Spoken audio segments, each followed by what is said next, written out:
I find, Phil, with me, I've got so many trains running in my head, not enough rail tracks.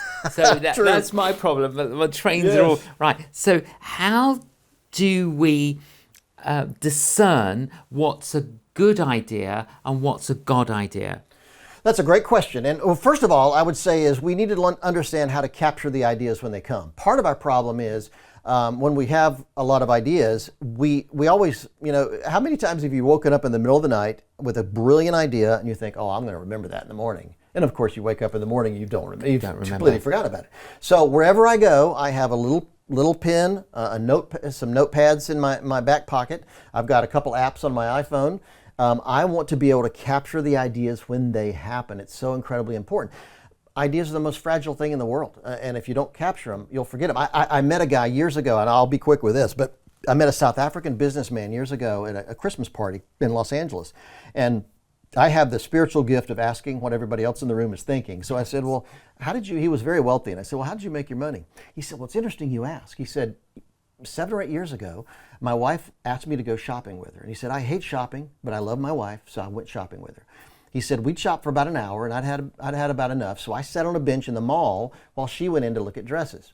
And he said, I started watching kids use their cell phones. And this is back in the days of flip phones.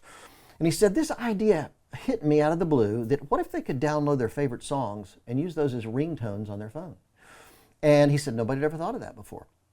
So he thought, this is good. And he found a brochure on the bench, got a pen, wrote it down, and put it in his pocket as his wife called him into the store to look at a dress.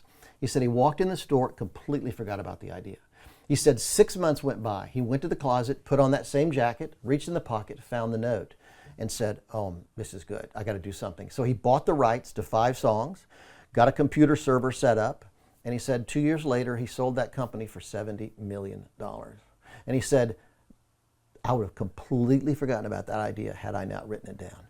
And I'll tell you, that conversation completely changed my life. I write it down. You never know where that $70 million And the other moral of that story is go shopping with your wife. Go shopping with your wife, yes. Because you'll get some ideas. I really hope that you have enjoyed this interview. Can I encourage you to hit subscribe so that you can get more of these interviews in the future?